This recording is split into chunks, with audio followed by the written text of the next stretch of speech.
رسول پاک کا وصال ہوا نا، حضرت بلال نے منہ سے لفظ ہی کوئی نہیں ادا کیا.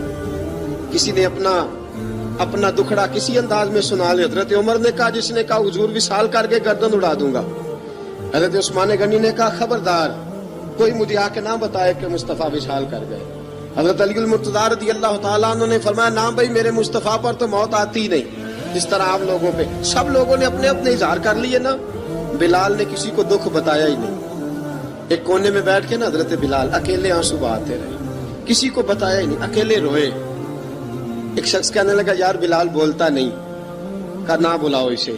عصر کی نماز کا وقت ہوا نا، تو وہ بلال جو کعبے کی چھت پہ بغیر سیڑھیوں کے چڑھ گیا تھا، وہ بلال جو کعبے کی چھت پہ بغیر کسی سہارے کے چڑھ گیا تھا، اس بلال کو کہا کہ بلال چڑھ ذرا، آذان پڑھ، مسجد کی چھت پہ چڑھ جا. حضرت بلال کئی بار چڑھے اور کئی بار گرے، کئی بار چڑھے اور کئی بار گرے. حضرت بلال حبشی رضی اللہ تعالیٰ نے آواز دی، کہا سلمان میری مدد کرنا، میری مدد کرنا. اب مجھ سے چڑھا نہیں جاتا، اب مجھ سے جایا نہیں جاتا. جناب سلمان فارسی نے بھی سوال نہیں پوچھا کہ بلال تو بیمار ہے، یہ نہیں پوچھا. حضرت بلال کو 2-4 صحابہ نے اٹھایا، چھت پہ پہنچایا. بلال نے اذان شروع کی. جب کہا نا اللہ اکبر اللہ اکبر، وہ آواز جس میں بڑا سوز ہوتا تھا، بڑی درد، بڑی بلندی ہوتی تھی، بڑا جوش خروش ہوتا تھا، آج وہ آواز دب گئی. جب بلال نے کہا نا اشہد ان لا الہ الا اللہ، حضرت بلال رضی اللہ تعالیٰ عنہ نے تھوڑی دیر روک کے سانس لیا.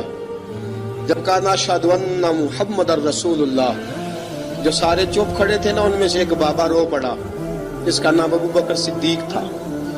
جب حضرت ابو بکر صدیق کی آنکھ میں آنسو آیا تو حضرت بلال چھت کے اوپر زمین پہ گرے، زمین پہ گرے اور کہا ابو بکر یہ ڈیوٹی کسی اور کی لگا دے، یہ ڈیوٹی کسی اور کی لگا دے، اب میری روح اجازت نہیں دیتی، مصطفیٰ کریم کے بعد مجھ سے اذان نہیں پڑی جائے گی.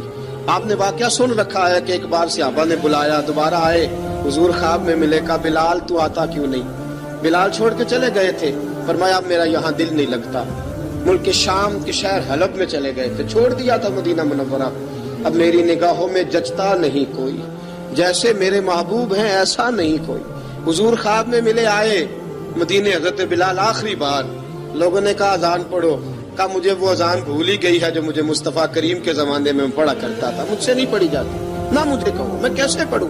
امام حسن اور حسین نے آ کے دامن تھاما نا، تو کہا بیٹا میں تمہاری نانی کا بھی نوکر رہا ہوں، میں تمہاری ماں کی چکی بھی پیستا رہا ہوں، مجھ سے کوئی فرمائش نہ کر ڈالنا.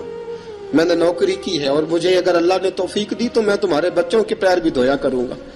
لیکن امام حسن رضی اللہ تعالیٰ عنہ نے فرمایا بلال ایک بار تو اذان سنانی پڑے گی. سنائی بلال نے اذان.